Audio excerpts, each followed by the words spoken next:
Okay, so Jamie Dornan just walked in, as you can imagine, heart palpitations. He and Jonathan Bailey are meeting for the very first time. Let's see if we can witness this. This is Jamie. Hello, man. Irish Mafia. This is lovely. That's all right. I feel great. Hello, Jamie. Johnny. Nice to meet you. You alright? Jamie, Johnny. Don't look better than me, Johnny. That's not what I want. Never. Okay, now I'm going to go sneak in and catch Jamie's look. You know, it's all based on Prince Harry when he was younger. No, really. That's pretty cool. It sort of looks like it could be. It could be like cake. You could look at the you know that show, like Is It Cake? You could be like that. Because of the texture of this, it looks like I'm sort of edible. Do you remember we met at okay, you do remember. Outside of in Paris, yeah. Yeah. Okay.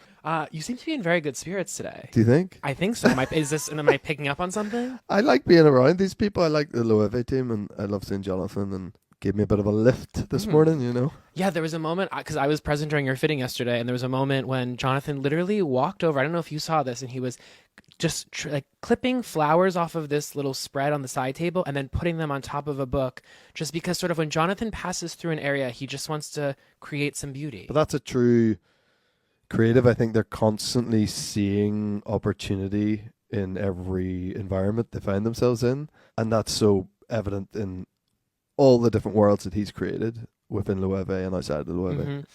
I want you to describe your look for tonight. I know that there's a cake-like component to it. I mean, that's probably a bit misleading to say that, but I do understand where your head. You know what I mean? Yeah, yeah. But essentially, it's a nod to something very classical that I'm wearing, that everyone will have seen versions of before, but not a sort of Jonathan Anderson version of it. And I should explain for people listening, the outfit itself does not look like cake. I'm making a reference to yesterday during the fitting. Jamie was joking about the fact that the fabric itself can appear as though it could be something that would be on the television series, but is the television show, but is it cake? It's called, I think it's called Is It Cake? Is It Cake? Yeah, yeah. Our okay. 8-year-old's kind of obsessed. We went through a real obsession with it, so I think it's called Is It Cake? Is It Cake? Okay.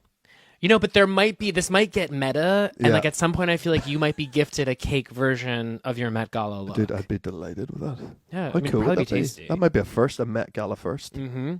So, you said you haven't been to the Met Gala before, but you have done big premieres and you have done high-stress situations before professionally. And so what do you do to calm yourself, to keep your spirits high on days like today? I think I'm arriving tonight with a couple of other people who are sort of on the Loewe side of things, so I think that'll calm me down. I get very chatty, and often if my wife's not with me and she's not with me tonight, I really struggle because I've no one to sort of like offload all this nervous energy. I try to work on my breathing, which is something that I didn't usually do. I've usually tried to have a couple of drinks, if I'm honest, to sort of take the edge off a wee bit.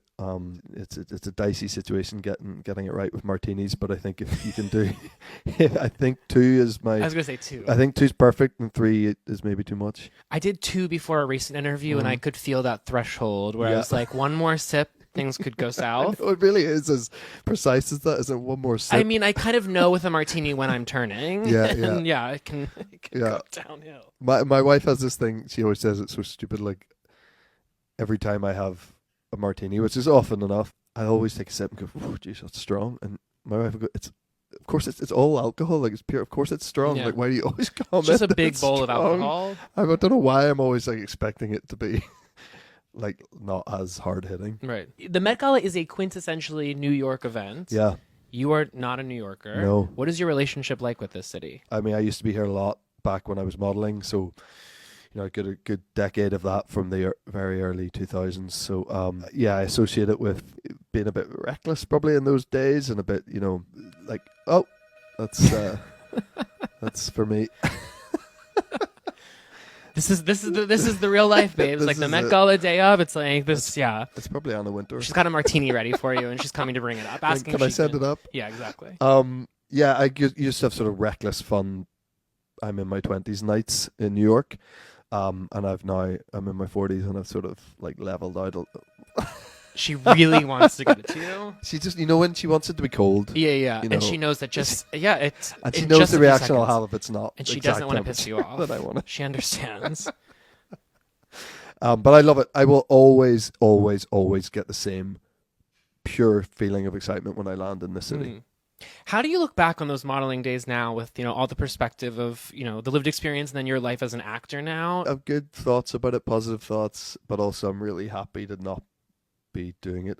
But what's nice is now I do stuff like ambassador for Loewe and obviously doing the campaign for them and everything. So I feel like I can keep my toe into that world and still satisfy. You say that so casually. It's like you're in the campaign for Loewe. It's pretty cool. Yeah, it's pretty cool. It's pretty cool. Yeah, it is. If you had 2 extra tickets to tonight's gala, which famous folks are you bringing with you? Alive. No. Elvis. Can you imagine rocking up? Imagine Elvis at the Met Gala, like what he would have worn. Also, I think Elvis would approve of your outfit for tonight. Oh, he definitely would. Yeah, it's definitely sort of pre-death Elvis. It's like the caveat, you're bringing Elvis, but just so everyone knows, pre-death. You're not like, no corpses. Yeah. I'm going to say Elvis and Beyonce. What about that combination? Okay, I'm into it. That'd be a fun car ride. I was going to say, but you got to ask them to do some kind of duetting or something, even if it's just for your ears in the car over there. But it's like, I want to hear those voices. Wouldn't that be great? And I could just try to come in with some harmonies here and there. Do you sing? Like a wee bit. Okay, last but not least, did you attend your high school prom? And if so, how does getting ready for prom compare to getting ready for the Met Gala? There's definitely a long, like a stretch limo involved, which was like the thing to do. They were so cool. There was lots of us in there, and there's lots of sort of bright coloured shots. We used to drink this thing called like Aftershock. I don't know if it came to the States or I don't know. It was disgusting, but we probably drank a lot of those in the car. It's not that dissimilar, but I've just upgraded to like martinis. I was going to say, there's a through line of sorts. I just think Aftershock, now martinis. So nothing's changed. We couldn't ask for a better note to end on. Jamie, thank you so much. I really appreciate your time, and I hope you have fun tonight. Thanks, Evan. I appreciate it. Thank you.